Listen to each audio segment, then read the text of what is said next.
آپ تمامی حضرات کی خدمت میں درخواست ہے، مادر سرکار ابوالفضل بی بی جناب ام بنین سلام اللہ علیہا کی سرکار بے کس پناہ میں اپنی حاضری اور ہماری ذاکری کی قبولیت کے لیے مل جل کے بلند ترین نعرہ صلوات نذر فرمائیں۔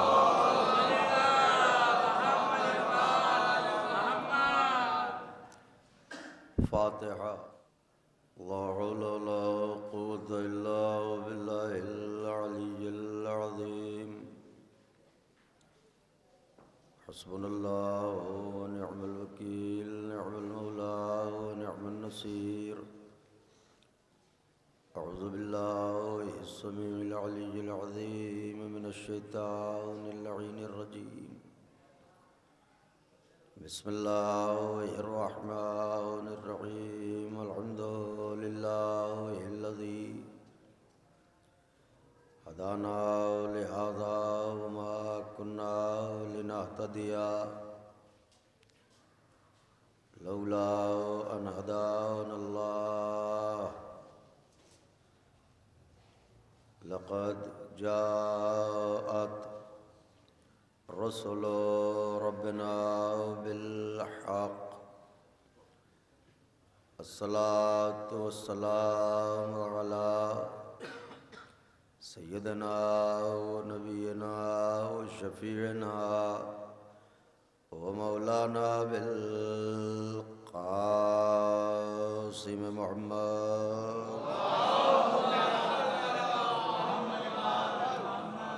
وأهل بيته الطيبين الطاهرين المعصومين المظلومين المنتخبين الذين أذهب الله عنهم الرجس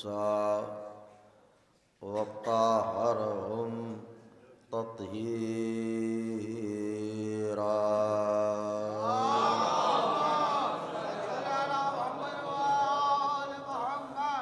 ولعنة الله على أعدائهم وقتلتهم وغاصبي حقوقهم ومنكر فضائلهم ومصائبهم وشجاعتهم وطهارتهم وسخاوتهم وجلالتهم وولايتهم وعظمتهم وعطشهم أجمعين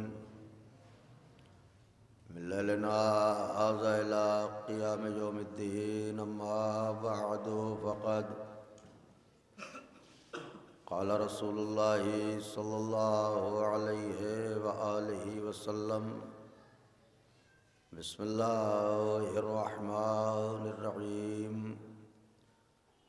اول ما خلق اللہ نوری۔ صلوات بھیج دیں بابا۔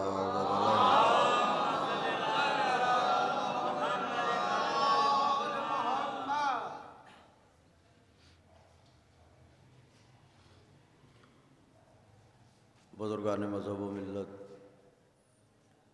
برادران ایمانی، کرم ہے حضرات چہاردہ معصومین علیہم السلام کا، اور خصوصی صدقہ ہے شہزادی کونین بنت جناب رسول الثقلین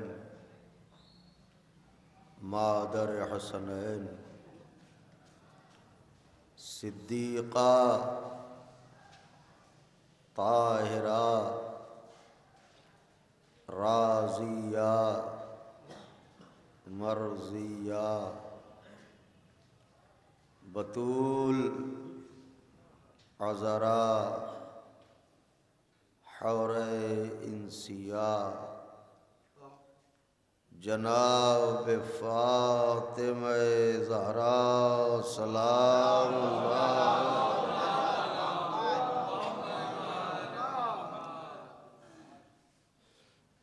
بی بی سلام اللہ علیہا کی نعلین پاک سے لپٹی ہوئی گرد کے ذروں کا تصدق ہے کہ کاتب تقدیر نے ہمارے کاسے دل میں محبت اہل بیت کے موتی بھر دیے۔ اس کا لاکھ لاکھ شکر ہے کہ اس نے ہمارے دلوں میں عزائے جناب معصومہ سلام اللہ علیہا کو مسکن فرمایا۔ اس کا لاکھ لاکھ احسان ہے کہ اس نے ہمیں اس بات کی توفیق عطا فرمائی کہ ہم آل محمد علیہ السلام کی بارگاہ میں ایک دکھیا بی بی کا پرسہ پیش کر سکیں۔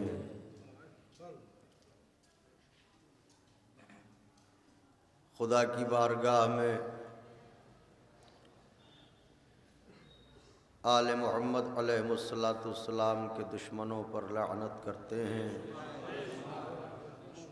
اور بی بی معصومہ سلام اللہ علیہا کی شفاعت کے طلبگار ہیں۔ خوش رہیں وہ افراد جو اجڑنے والے کنبے کا ماتم کرتے ہیں، آباد رہیں وہ بستیاں جن میں ذکر اہل بیت برپا ہوتا ہے۔ چند لمحے آپ سے گفتگو ہے، اہل نظر تشریف فرما ہیں، توجہ مرکوز رہی تو انشاءاللہ بی بی توفیق دے کچھ عرض کروں گا۔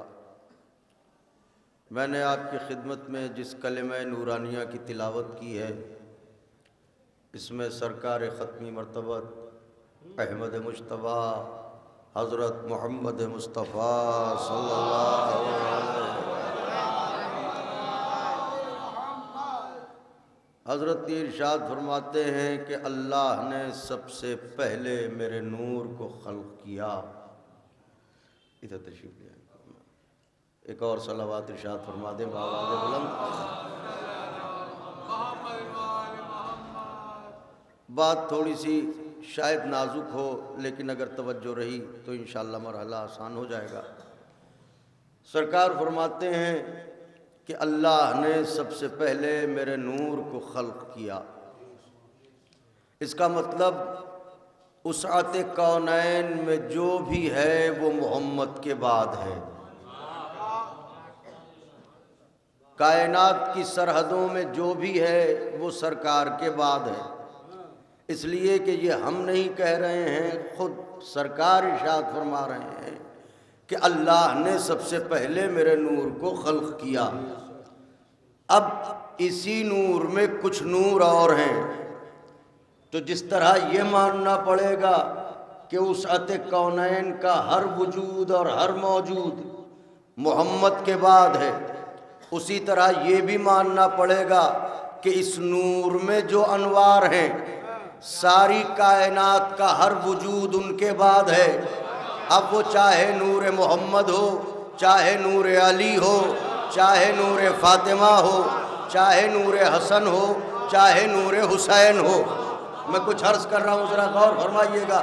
یعنی یہ تسلیم کرنا پڑے گا کہ امتیں بعد میں ہیں، یہ پہلے ہیں، انبیاء بعد میں ہیں، یہ پہلے ہیں، اوصیاء بعد میں ہیں، یہ پہلے ہیں، چاند سورج ستارے بعد میں ہیں، یہ پہلے ہیں۔ اس لیے کہ یہ ارشاد فرما رہے ہیں کہ اللہ نے سب سے پہلے میرے نور کو خلق کیا۔ صلوات ارشاد فرمائے تو عرض کروں۔ آپ نے غور فرمایا؟ تو اللہ نے سب سے پہلے ان کے نور کو خلق کیا، اور اسی نور میں 14 انوار ہیں۔ اس لیے کہ خود حدیث ہے سرکار کی کہ انا و علی من نور واحد، ہم اور علی ایک ہی نور کے 2 حصے ہیں۔ تو اس کا مطلب یہ ہے کہ جب نور محمد خلق ہوا، جب ہی نور علی خلق ہوا، جب ہی نور حسن خلق ہوا، جب ہی نور حسین خلق ہوا۔ ظاہری عمر کو دیکھتے ہوئے یہ تو کہا جا سکتا ہے کہ یہ چھوٹے ہیں، یہ بڑے ہیں، لیکن اگر حقیقت خلقت کو دیکھیے گا تو پہلا بھی محمد، اوسط بھی محمد، آخر بھی محمد، کل کے کل محمد نظر آئیں گے۔ صلوات بھیجے بابا آدم۔ اگر خلقت حقیقی پر نظر رکھیے گا تو پھر آئین محمدیت میں دیکھنا پڑے گا کہ ان کا اول بھی محمد ہے، ان کا اوسط بھی محمد ہے، ان کا آخر بھی محمد ہے، اور کل کے کل محمد ہے۔ مومنین تشریف لے آئے۔ اب بات عرض کرتا ہوں تو سرکار فرما رہے ہیں کہ اللہ نے سب سے پہلے میرے نور کو خلق کیا۔ خداوند عالم حدیث قدسی میں یہ ارشاد فرما رہا ہے کہ اے میرے حبیب، اگر تمہیں نہ خلق کرنا ہوتا تو افلاک کو نہ بناتا۔ اللہ اکبر۔ اے میرے حبیب، اگر تمہیں نہ خلق کرنا ہوتا تو افلاک کو نہ بناتا۔ حدیث قدسی یہاں پر تمام نہیں ہوتی ہے، آگے بڑھتی ہے۔ مشیت پہلے یہ کہتی ہے اے میرے حبیب، اگر تمہیں نہ بنانا ہوتا تو افلاک کو نہ بناتا، اور پھر خدا یہ کہتا ہے اے میرے محمد، اگر علی کو نہ بنانا ہوتا تو تمہیں نہ بناتا۔ آپ گھبرائیے گا نہیں، حدیث قدسی ہے، ذرا غور فرمائیے۔ پہلے کیا کہا؟ اگر محمد تمہیں نہ خلق کرنا ہوتا تو افلاک کو نہ بناتا۔ پھر کیا کہا؟ اگر علی کو نہ بنانا ہوتا تو اے محمد تمہیں نہ بناتا۔ بات یہاں بھی رکی نہیں، آگے بڑھ کے خدا کہتا ہے اے محمد و علی، یاد رکھنا اگر فاطمہ کو نہ بنانا ہوتا۔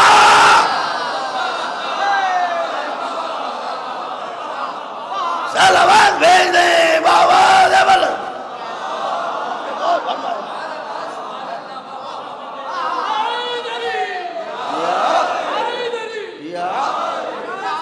اللہم صلی علی۔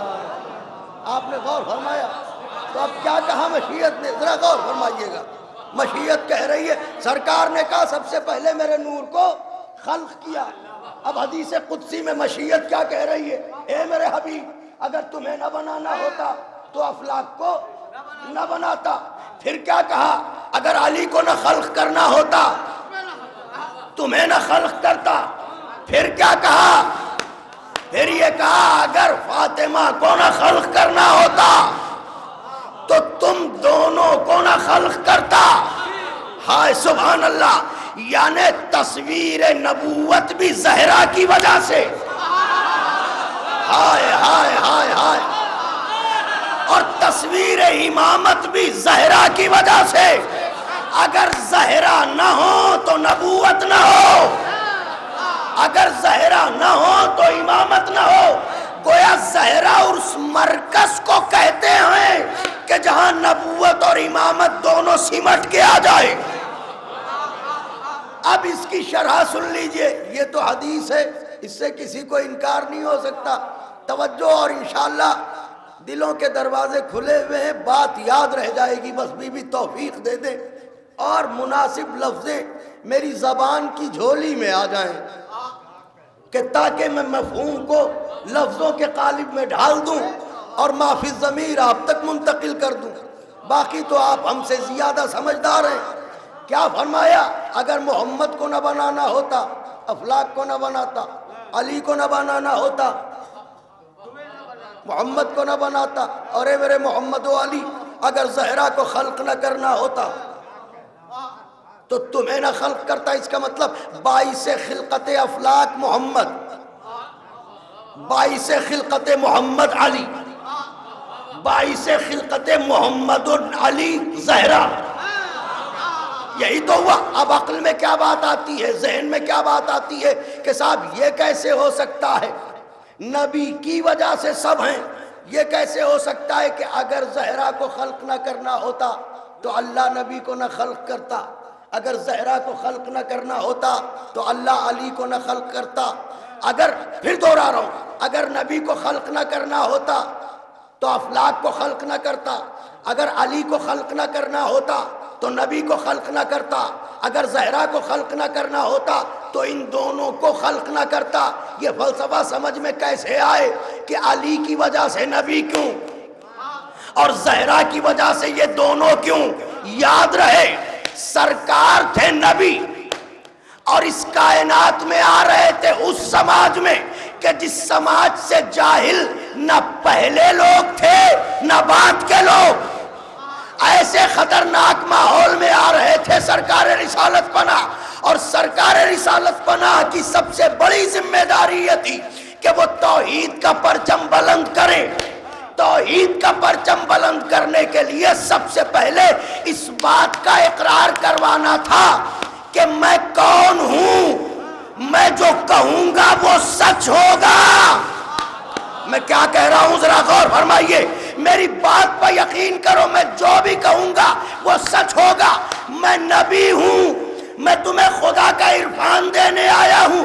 یہ بتائیے جہاں پتھروں کے آگے سر جھکایا جا رہا ہو ان میں عرفان نبوت حاصل کرنے والا کون تھا؟ لہذا اب یہ ضرورت محسوس ہوئی کہ نبی کو جب ہی بنایا جائے جب نبوت کے گواہ کو بنا لیا جائے. آپ نے غور نہیں فرمایا میں کیا کہہ رہا ہوں؟ صلوات بھیجیں تو بات عرض کروں آپ کی خدمت میں. اگر علی نہ ہوتے تو گواہ نبوت کون ہوتا؟ اگر علی نہ ہوتے تو یہ بتانے والا کون ہوتا کہ یہ نبی ہیں, یہ رسول ہیں, یہ صادق ہیں, یہ امین ہیں, ان کی باتیں سچ ہیں. اس کا مطلب یہ ہے کہ ضرورت نبوت کا نام ہے علی. ضرورت نبوت کا نام ہے علی. مگر ایک بات یاد رکھیے گا, علی نام ہے ضرورت نبوت کا, لیکن فاطمہ نام ہے ضرورت وحدت کا. ہائے ہائے ہائے ہائے ہائے, ذرا غور فرمائیے. علی نام ہے ضرورت نبوت کا, فاطمہ نام ہے ضرورت وحدت کا. اس لیے کہ جس علی کو وہ نبوت کی تائید کے لیے بھیج رہا ہے اس علی کے پیکر کا کمال یہ ہے کہ آنکھیں دیکھیے تو عین اللہ, چہرہ دیکھیے تو وجہ اللہ, زبان دیکھیے تو لسان اللہ, ہاتھ دیکھیے تو ید اللہ. اور زمین سے آسمان تک کوئی وجود ایسا نہیں ہے جو علی کی برابری کر سکے, علی کے پہلو میں آ کے رک سکے. اس کا مطلب یہ ہے کہ وجود علی کی وحدت زمین سے لے کے آسمان تک تھی. کائنات کی کوئی مخلوق ایسی نہیں تھی جو وحدت وجود علی میں شامل ہو جائے. میں پھر فقرہ صرف کر رہا ہوں, ذرا غور فرمائیں. زمین سے لے کے آسمان تک پڑھے لکھے لوگ متوجہ ہوں, کوئی ایسا وجود نہیں تھا جو وحدت وجود علی میں شریک ہو جائے. اس لیے کہ علی بے مثل ہے, زمین کی سرحدوں میں بھی آسمان کی سرحدوں میں بھی علی ہر حال میں ہے. علی ہاتھ اس کے ید اللہ, زبان اس کی لسان اللہ, چہرہ اس کا وجہ اللہ, آنکھیں اس کی عین اللہ. یہ بتائیے جس کا چہرہ وجہ اللہ ہو, جس کی آنکھیں عین اللہ ہو, جس کی زبان لسان اللہ ہو, اسے دیکھ کے دھوکہ کھانے میں کتنی دیر لگتی ہے؟ آپ نے غور ہی نہیں فرمایا میں کیا کہہ رہا ہوں. اسے دیکھ کے دھوکہ کھانے میں کتنی دیر لگتی ہے. لہذا اب ایک طرف اس کی وحدت, ایک طرف علی اپنے وجود میں تنہا, صفات کے مظہر, کمالات کے مظہر. میں نے کہا علی ضرورت نبوت کا نام, زہرا ضرورت وحدت کا نام. اب علی جیسے بندے کے بعد توحید کا بچنا کتنا دشوار ہے. توحید بچے تو کیسے بچے؟ سورت قل ہو اللہ میں ارشاد ہوا بسم اللہ الرحمن الرحیم, قل ہو اللہ احد اللہ الصمد لم یلد ولم یولد ولم یکن لہ کفوا احد. دیکھو تمہارے خدا کے واحد ہونے کی سب سے بڑی پہچان یہ ہے کہ وہ اپنا کفو نہیں رکھتا. ہائے ہائے ہائے, اللہ اکبر. میں کیا کہہ رہا ہوں خدائے حسین کا واسطہ.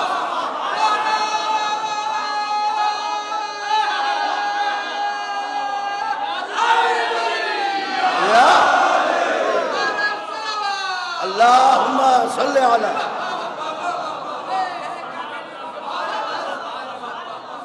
اس کا مطلب یہ ہے کہ توحید کے لیے سب سے بڑی پہچان یہ ہے کہ خدا وہ ہے جو اپنا کفو نہ رکھے. خدا اسے کہتے ہیں جو اپنا کفو نہ رکھے. میں نے کہا فاطمہ ضرورت توحید کا نام ہے. اگر زہرا نہ ہوتی تو علی کا کوئی کفو نہ. ہائے ہائے ہائے صلوات بھیج دیں بابا.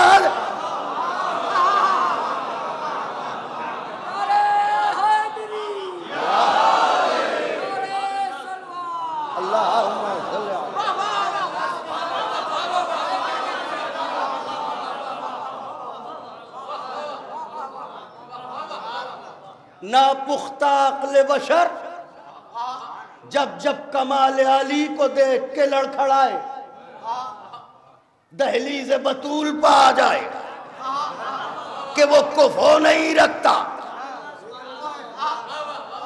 یہ کفو علی ہیں. اس کا مطلب یہ ہے کہ فاطمہ اس شہزادی کا نام ہے جو ضرورت وحدت ہو، جو ضرورت توحید ہو. اسے کہتے ہیں زہرا، اسے کہتے ہیں بطول، اسے کہتے ہیں سیدہ، اسے کہتے ہیں فاطمہ. اللہ اکبر. اب نور کا کمال ملاحظہ فرمائیے، اس شہزادی کی عظمت ملاحظہ فرمائیے. کیا عرض کروں آپ کی خدمت میں. اللہ اکبر. سلام بی بی، فقرہ کہہ رہا ہوں، دل کی لغت میں اس کا مطلب دیکھیے، دل کی لغت میں دیکھیے، عشق کی لغت میں دیکھیے، عرفان کی لغت میں دیکھیے. فاطمہ کا نام آتے ہی زبان چادر اوڑھنے لگتی ہے.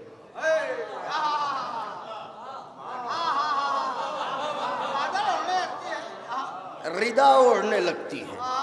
اس کا مطلب یہ ہے کہ اس نام کے آتے ہی پردے کا احساس جاگ جاتا ہے. میں نے کچھ کہا ہے لغت دل میں، یہ دیکھیے گا جو پڑھ رہا ہوں. فاطمہ نام آیا، ایسا لگا دل کی نظریں بھی جھک گئیں اور یہ نظریں بھی جھک گئیں. اس کا مطلب یہ ہے کہ فاطمہ کہتے ہیں پردہ دار بیوی کو. اب جب فاطمہ پردہ دار بیوی کو کہتے ہیں تو ہم تو غلام ہیں. جب ہمیں یہ احساس ہے تو جو خالق بطول ہے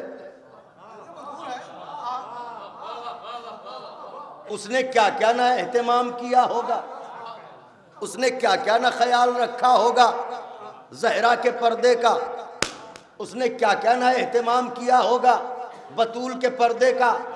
دو اہتمام نظر کروں گا آپ کی خدمت میں، بات تمام ہو جائے گی. پہلا اہتمام ہے نماز اور دوسرا اہتمام ہے قیام. قیام عالم نور کا قیام. غور فرما رہے ہیں آپ؟ عالم نور کا قیام. ایک ہے نماز. نماز چونکہ 5 وقت پڑھنا تھی عالم اسلام کو، اس لیے مشیت نے اہتمام ایسا کیا کہ عظمت پردہ بطول ذہنوں میں اجاگر رہے. عرفاء یہ کہتے ہیں کہ نماز آل محمد کی اداؤں کا نام ہے. اے کاش میں کہہ سکتا. نماز کیا ہے؟ آل محمد کی اداؤں کا نام ہے نماز. نماز میں کیا ہے؟ قیام ہے، قعود ہے، ذکر ہے، سجدہ ہے، نیت ہے. یہی ساری چیزیں تو نماز ہے. اور نماز کیا ہے؟ عرفاء کہتے ہیں کہ نماز کا ہر رکن کسی نہ کسی معصوم کی ادا ہے. جیسے قیام ادائے محمد، رکوع ادائے علی، قعود ادائے حسن. 2 سجدوں کے بیچ جو زانو توڑ کے بیٹھتے ہیں، قعود ادائے حسن، سجدہ ادائے حسین. ہاں ہاں ہاں ہاں ہاں ذرا غور فرمائیے گا. تو یہ قیام کیا ہے؟ ادائے محمد کیسے؟ کہ چونکہ سرکار رسالت پنا عرب کے جاہلوں میں اٹھ کھڑے ہوئے توحید کا پرچم لے کے، لہذا مشیت کو یہ ادا اتنی بھائی کہ آپ قیام نماز ادائے محمد، رکوع کا چونکہ زکوٰۃ دی گئی تھی اس لیے رکوع ادائے علی کا نام ہے۔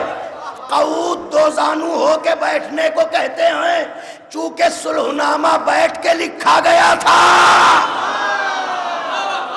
کیا کہہ رہا ہوں للہ، ذرا توجہ فرمائیے۔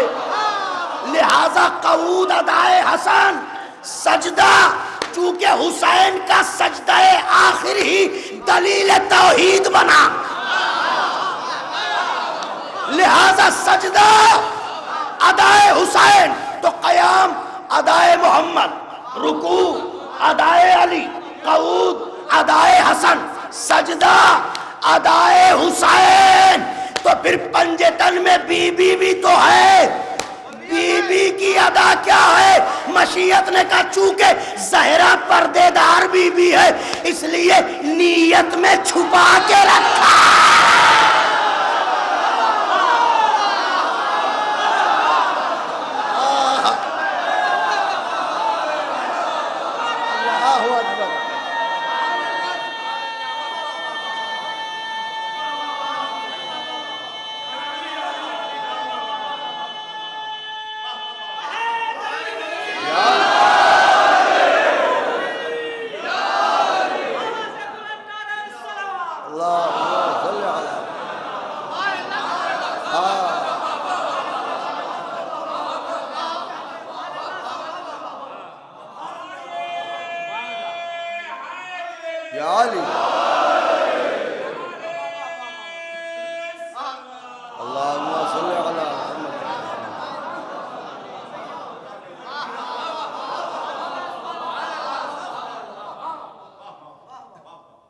اب بھی اگر نماز کوئی نہ پڑھے تو پھر تو صلوات بھیج دیجئے واہ واہ بولے۔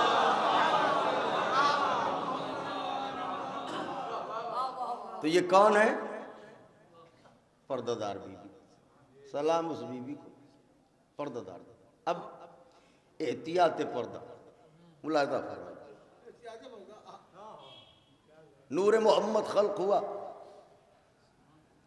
سمٹے تو ایک نور، پہلے تو 14 خلق ہوئے وہاں قرب الہ میں، اس سے زیادہ نزدیکی لفظ میرے پاس ہے نہیں۔ قرب الہ میں خلق ہوئے، آنا تھا یہاں، چونکہ اتنے بلند انوار تھے کہ ان کے آنے سے پہلے بہت سے لشکروں کے پڑاؤ بھیجنا تھے، تاکہ کچھ تو راستے ہموار ہوں۔ نتیجے تک پہنچنے سے پہلے کتاب کی پہلی سطر سے شروع ہونا پڑتا ہے، تو ایک تسلسل کو قائم کرنا تھا تاکہ آنے والے کے سلسلے میں لوگ باخبر تو ہوں۔ تو یہ جو محترم اور معتبر سلسلہ مشیت نے قائم کیا، ہر آنے والے نبی کو اس بات کی تاکید کی کہ دیکھو جانے سے پہلے اس آخری آنے والے کی اطلاع امت کو ضرور دے دینا۔ آپ نے غور فرمایا؟ چنانچہ ہر نبی یہ بتاتا تھا کہ ایک آخری نبی آئے گا، ایک آخری نبی آئے گا۔ تو اب یہ جو سلسلہ شروع ہوا، اب اس میں تاریخیں یہی بتاتی ہیں، تفسیریں یہی بتاتی ہیں کہ مشیت نے ان مقدس انوار کو جبین آدم میں رکھا۔ کہاں رکھا؟ جبین آدم۔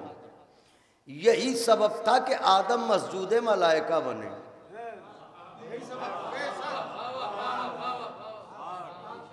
یہاں ماشاءاللہ افاضل لوگ بیٹھے ہوئے ہیں، مولانا غلط تو نہیں کہا؟ یہی تو ہے، آدم مسجود ملائکہ کیوں بنے؟ انوار پنجتن پیشانی آدم۔ تو اب یہ انوار کہاں آئے؟ اب آدم سے منتقل ہوتے رہے، کبھی آدم، کبھی شیس، کبھی ینوش، کبھی مہلائل، کبھی یوشع بن نون، کبھی زکریا، کبھی یونس، کبھی یوسف وغیرہ وغیرہ، سلسلہ جاری و ساری رہا۔ تو یہ مقدس انوار جنہیں اللہ نے اپنے نور خاص سے خلق کیا تھا، اس کائنات میں آنے کے لیے ان کا جو سفر ظاہری شروع ہوا وہ مقدس اسلاف کے ذریعے، کبھی آدم، کبھی نوح، کبھی موسیٰ، کبھی عیسیٰ۔ میں یہ پوچھنا چاہتا ہوں اس مقدس سفر میں کس کس کا نور تھا جو انبیاء کے پاکیزہ اسلاف سے گزر رہا تھا؟ نور محمد تھا، نور علی تھا، نور بطول تھا، نور حسن تھا، نور حسین تھا، آخری کا نور تھا۔ کہ بھئی نور تو سب کے تھے مگر نور زہرا نہیں تھا۔ اس کا مطلب یہ ہے کہ اسلاب انبیاء سے 13 مقدس انوار گزارے گئے۔ ایک نور زہرا ایسا تھا جسے مشیت نے اپنے پاس رکھا۔ آپ کہیں گے دلیل یہ ہے کہ اگر اس نور کو اللہ نے اپنے پاس نہ رکھا ہوتا تو معراج کی شب بلاتا کیوں؟ ذرا غور فرمائیے میں کیا کہہ رہا ہوں۔ صلوات بھیجے تو عرض کروں آپ کی خدمت میں، معراج کی شب کیوں بلاتا؟ معراج کی شب بلانا اس بات کی دلیل ہے کہ اللہ نے 13 مقدس انوار کو ان پاکیزہ اسلاف سے گزارا، مگر اسے یہ گوارا نہ ہوا کہ نور فاطمہ بھی اسلاب انبیاء سے گزرے، صلب آدم، صلب نوح، صلب ابراہیم، صلب موسیٰ، صلب عیسیٰ۔ اللہ رے احتیاط پردہ داری نور زہرا کہ اس نے اسلاب انبیاء کو بھی محرم زہرا نہ کیا۔ کیا کہہ رہا ہوں خدائے حسین کا واسطہ؟ نعرہ حیدری!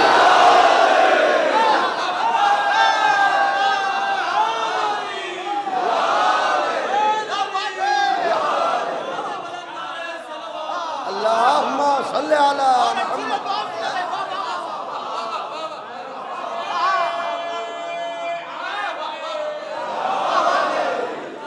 اب کہنے جا رہا ہوں فقرہ، دلوں کے دروازے کھولیے، نسبت عشق حسین کو سلام کیجئے۔ جس بی بی کی پردہ داری کا یہ عالم ہو کہ اللہ اسلاب انبیاء کو محرم نہ بنائے، ادھر فرش عزا پہ آپ بیٹھے، اسی بیچ وہی بی بی۔ اللہ اکبر!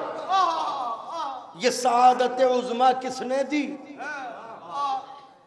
جس بی بی کے نور کے محرم اسلاب انبیاء نہ ہوں، وہ بی بی عزاداروں میں۔ اللہ اکبر! دیر نہ ہوئی ہو تو 5-7 منٹ اور بات کو مکمل کر دوں۔ اب اللہ نے نور بطول سلام اللہ علیہ کو اپنے پاس رکھا۔ سلام بی بی پر، سلام اس مقدس شہزادی کو۔ تو معراج کی شب پیغمبر گئے۔ فاطمہ جیسی بیٹی جس کے مقدر میں ہو اسے محمد کہتے ہیں۔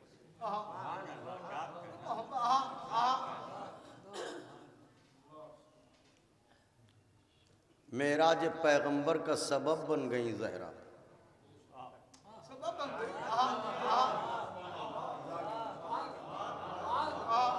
کائنات کی معراج کو پائے محمد کہتے ہیں، محمد کی معراج کو حصول زہرا کہتے ہیں۔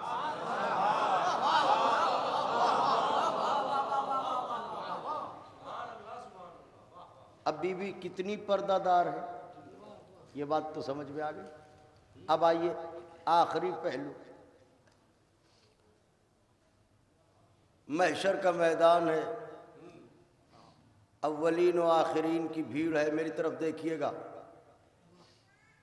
خدائے حسین گواہ ہے، ملک سبا سے تخت بلقیس لانے کے مانند ہے مضمون جو نظر کرنے جا رہا ہوں۔ پلکیں جھپکی تو لطف بیاں جاتا رہا. بالکل توجہ.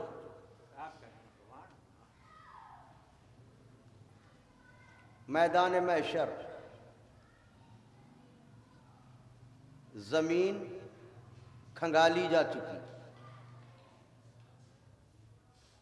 قبروں سے مردے اٹھ چکے، اولین و آخرین کی بھیڑ ہے، تا حد نظر محشر ہی محشر. فقرہ کہوں اہل زمان کے لیے، ادھر بھی محشر، ادھر بھی محشر، ادھر بھی محشر، ادھر بھی محشر، جدھر دیکھیے ادھر محشر. محشر ہے، محشر ہی محشر ہے. اولین و آخرین کی بھیڑ. سرپا سورج، جلتے ہوئے سورج کی گرمی، کھولتے ہوئے دماغ، پیاس کی شدت. عجیب محشر ہے، محشر میں عجیب محشر ہے. کھڑے ہیں لوگ، دیکھیے میری طرف. اسی بیچ ایک آواز گونجی، اے اہل محشر اپنی نظروں کو جھکاؤ.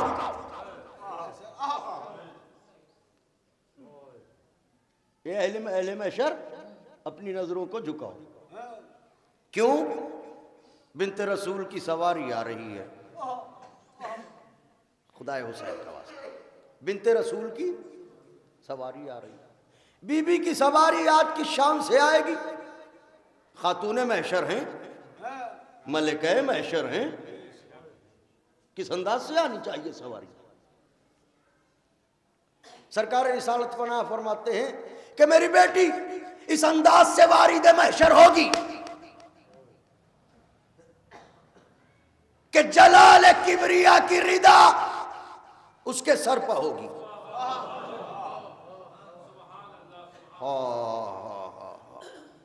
میں کہہ نہیں سکا بات شاید. زہرا اس شان سے محشر کے میدان میں آئیں گی کہ آپ کی ردا، آپ کا پردہ جلال الہی ہوگا.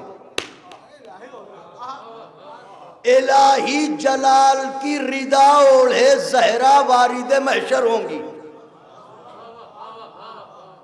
پھر کہہ رہا ہوں، بی بی اس انداز سے محشر میں آئیں گی کہ آپ کا پردہ ہوگا جلال الہی، یعنی جلال الہی کی چادر اوڑھ کے زہرا محشر میں آئیں گی. پھر کہہ رہا ہوں، جلال الہی کی چادر اوڑھ کے بی بی، پردہ دار بی بی جلال الہی کی چادر اوڑھ کے محشر میں آئے گی. پردہ دار بی بی جلال کبریا کی چادر اوڑھ کے محشر میں آئے گی. زہرا کا پردہ کیا ہوگا؟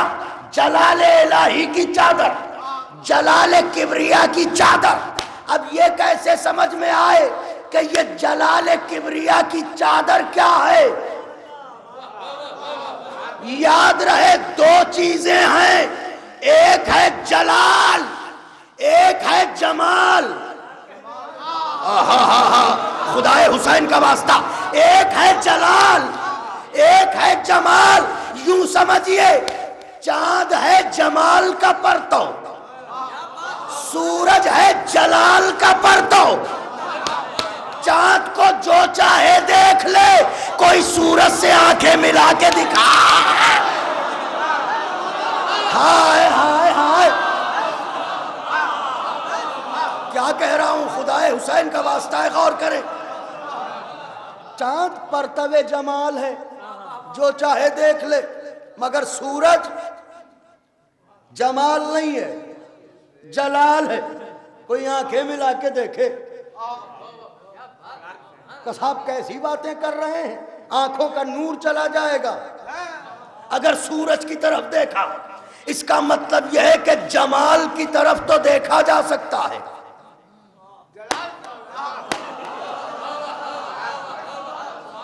جلال کی طرف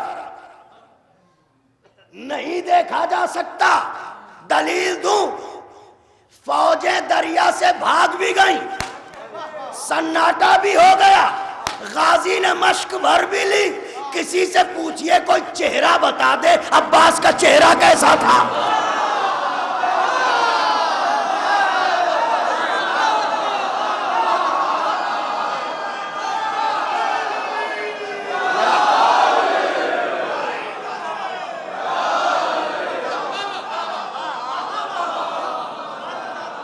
کوئی بتا دے وجہ یہ ہے کہ جلال اگر ہو تو نظریں اٹھ نہیں سکتی، جلال سے نظریں ملائیں بینائی گئی۔ اب سمجھے مشیت کہہ رہی ہے نظروں کو جھکاؤ، زہرا جلال الہی کی ردا اوڑھ کے آ رہی ہے۔ ایک بات تو پتہ چل گئی کہ اب اس بی بی کو جو بھی دیکھنا چاہے، جس کی بھی نظریں اس طرف اٹھیں کہ جو جلال الہی کی ردا اوڑھے ہو، اس کی بینائی دم توڑ دے گی۔ جسے اندھا ہونا ہو وہ جلال کی طرف دیکھے۔ میں پھر دوہرا رہا ہوں، جملہ خدائے حسین کا واسطہ ہے اور مجھے دعائیں چاہیے ہیں جو بات کہنے جا رہا ہوں۔ جسے اندھا ہونا ہو وہ دیکھے جلال کی طرف۔ زہرا آئیں گی جلال کبریا کی چادر اوڑھ کے۔ اس کا مطلب یہ ہے کہ اس بی بی کا پردہ خاص ہے جلال الہی کی چادر۔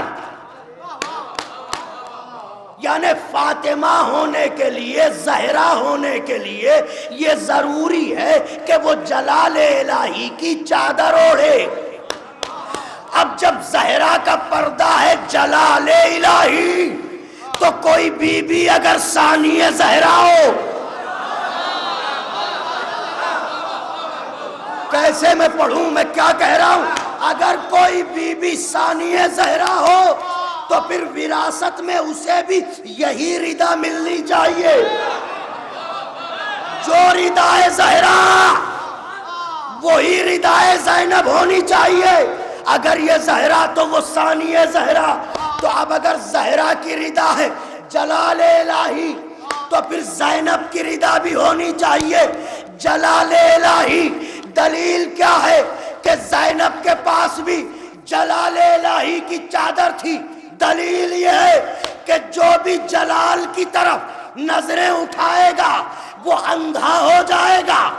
زیارت پر جانے والے جانتے ہیں اب بھی شام میں اندھے موجود ہیں۔ کیا کہہ رہا ہوں؟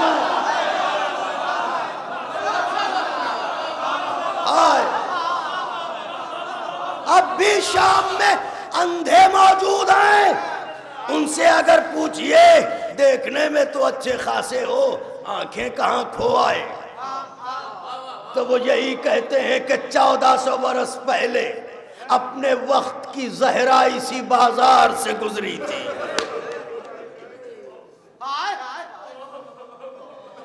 گستاخ نظریں اٹھنا چاہتی تھی۔ یہ ردائے جلال کا کمال ہے کہ صدیاں گزر گئیں، نسلیں اندھی پیدا ہو رہی ہیں۔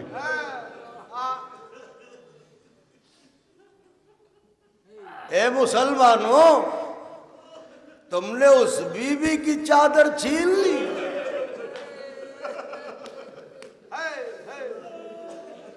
جس کا پردہ جلال الہی تھا۔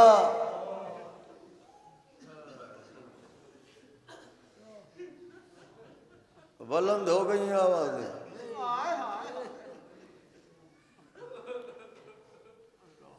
جس نبی نے تمہیں انسان بنایا، کیا اس کی بیٹی کا یہی حق تھا کہ اسے چند دن بھی نہ جینے دیا جائے باپ کے بعد؟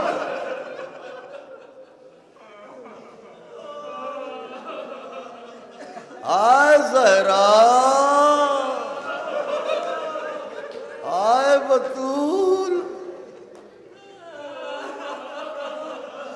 ارے یہی دن تو تھے جب تم سے کہا جاتا تھا یا دن کو رو یا رات کو۔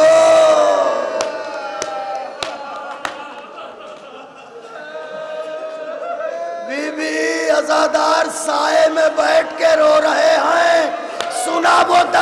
بھی کاٹ دیا گیا تھا، جس کے سائے میں تو اپنے بابا کو روتی تھی۔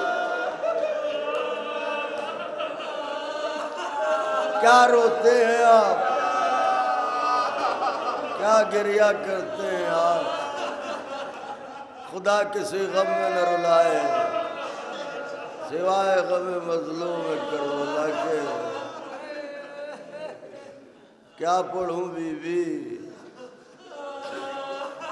شہزادی، کیا پڑھوں؟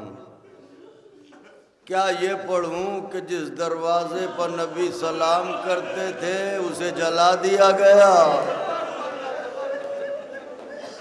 کیا یہ پڑھوں کہ جس کے آتے ہی نبی اٹھ کے کھڑے ہو جاتے تھے وہ بھرے دربار میں کھڑی رہی؟ کیا یہ پڑھوں کہ جس علی کو اپنے کاندھوں پر اٹھایا تھا اس کے گلے میں رسن ڈال دی؟ کیا پڑھوں بی بی بتاؤ؟ کیا یہ پڑھوں کہ جس محسن کی بڑی آرزو تھی اسے شکم میں پیس دیا گیا؟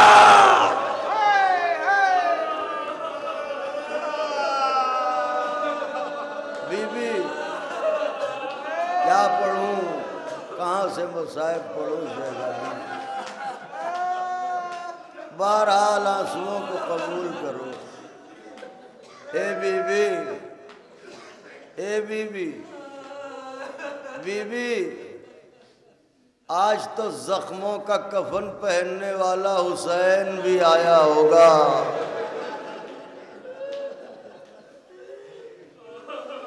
ذرا دل کے کانوں سے سنیے، شاید آواز حسین آ جائے۔ اماں، اماں،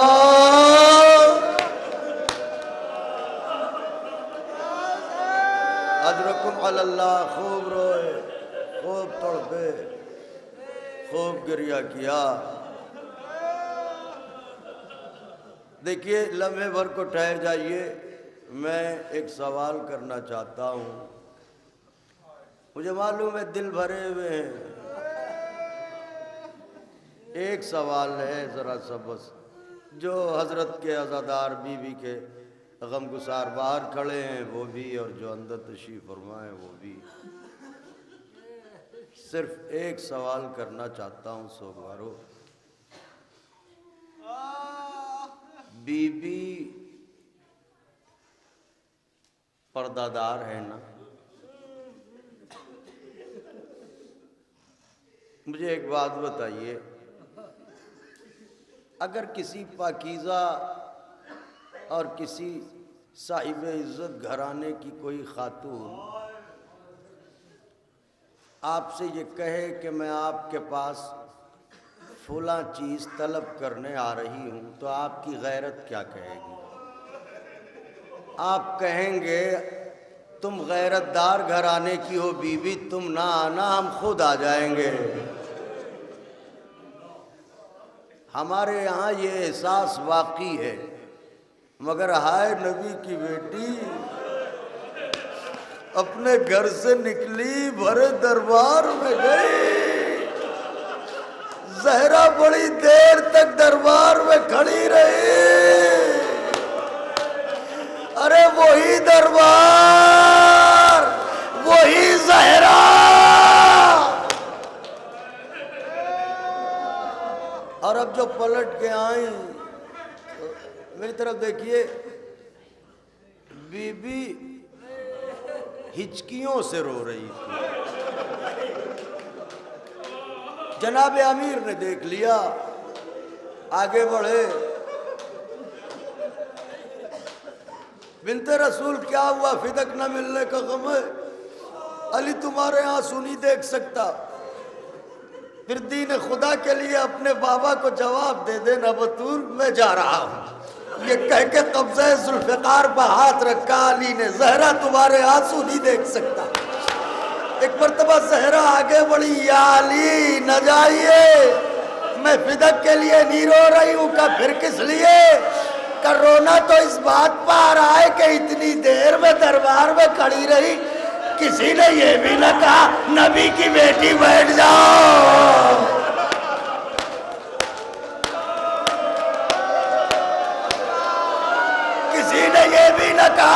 نبی کی بیٹی بیٹھ جاؤ. ابھی زہرا نے اتنا کہا تھا کہ حجرے سے ایک بچی کے چیخنے کی آواز آئی. اب جو علی گئے تو کیا دیکھا؟ زینب غش کھا کے گر پڑے. باپ نے بیٹی کا شانہ ہلایا، زینب کو گود میں لیا. بیٹی نے آنکھیں کھولی.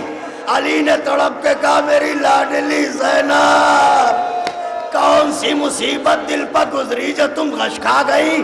کہے بابا میں نے سن لیا، اماں آپ سے کہہ رہی تھی، وہ بھرے دربار میں گئی تھی، کسی نے بیٹھنے کو نہ کہا. علی کچھ بولے تو نہیں، جگر تھام کے بیٹھ گئے. ارے کیسے کہتے زینب تجھے بازاروں میں جانا، درباروں میں جانا. اجرکم علی اللہ، اجرکم علی اللہ. خوب روئے، خوب تڑپے، خوب پرسا دیا. میں نے بھی مجلس تمام کی سوگوارو. آئے بطول، آئے بی بی، آئے شہزادی، یہ کیا ہو گیا بی بی؟ کیا ظلم کیا آپ پر؟ ہائے حسین، کہتے ہو کب تک رو گے؟ 14 صدیاں گزر گئی، کیا نبی کی بیٹی کی پسلیوں کا درد رکا؟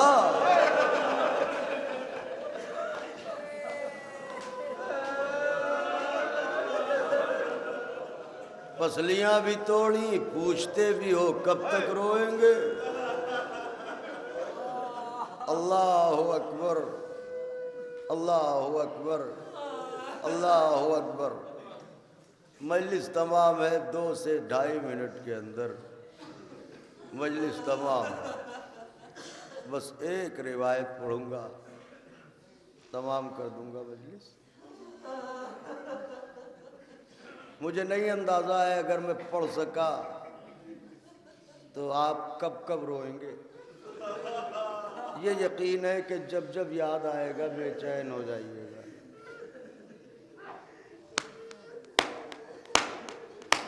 ہائے غربت زہرا، یہ بات ذہن میں رہے کہ شیر خدا کی زوجہ ہیں. اب غربت سوچئے کیا ہے. ایک دن جناب امیر بیت الشرف میں آئے،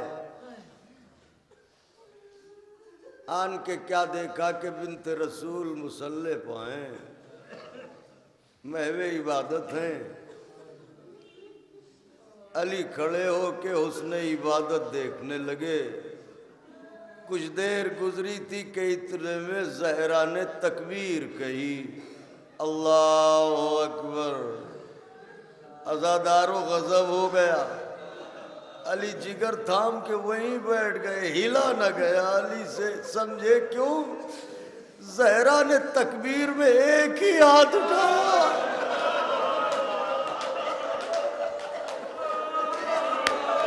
میں مجلس یہی تمام کر دوں تو زندگی بھر رونے کو کافی ہے. ایک ہی ہاتھ بطول کا اٹھا. نماز تمام ہوئی، علی جگر تھامے تھامے اٹھے، قریب زہرا گئے. بنت رسول ایک بات تو بتاؤ، یہ تکبیر میں ایک ہی ہاتھ کیوں اٹھایا؟ زہرا نے علی کو دیکھا، کہا یا علی کیا آپ نے دیکھ لیا؟ کہاں دیکھ لیا؟ کہ دیکھ لیا تو سنیے. ارے قنفذ نے ایسا تازیانہ مارا، اب میرا ہاتھ تکبیر کو نہیں اٹھتا.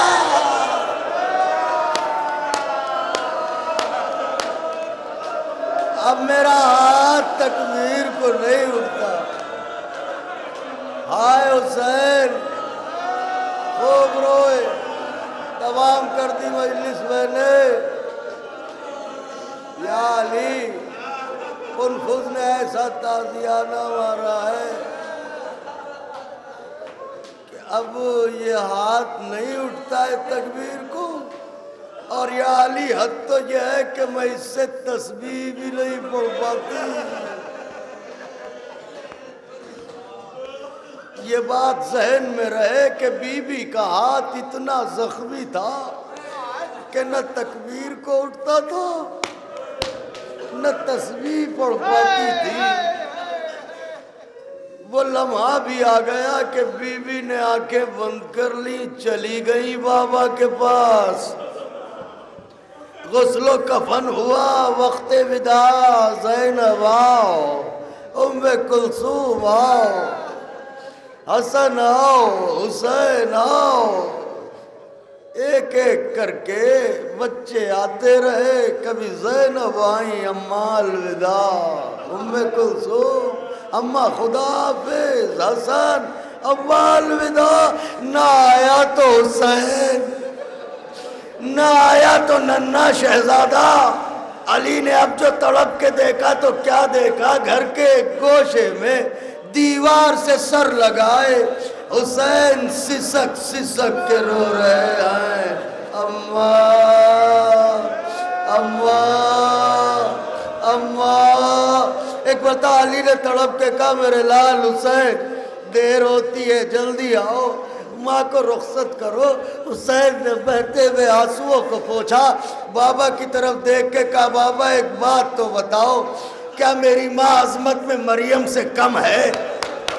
کیا میں عیسیٰ سے کم ہوں؟ اے اماں جب تک خود سے نہ بلاؤ گی حسین نہ آئے گا۔ ہائے محبت حسین، ارے جس ہاتھ سے تسبیح نہ پڑھ سکی، جو تکبیر کو نہ اٹھ سکا، سب نے دیکھا بندے کفن ٹوٹے زہرا کے ہاتھ۔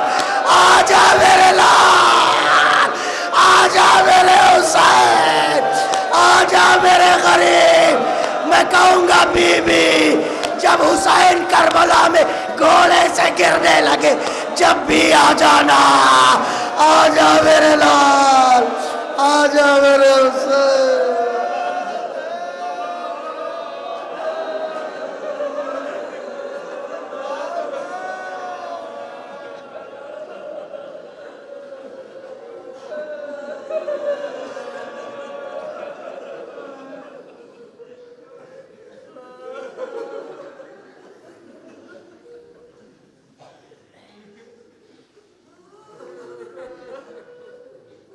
ألا لعنة الله على القوم الظالمين وسيعلم الذين ظلموا أي منقلب ينقلبون اللهم لعن ولا ظالم ظلم حق محمد وآل محمد وآخر تابع له على اللهم لعن العصابة التي جاهدت الحسين صلواتك عليه وشايعت وبايعت وتابعت على قتله اللهم لعنهم جميعا اللهم ارزقنا زيارة قبر الحسين في الدنيا وشفاعته في الآخرة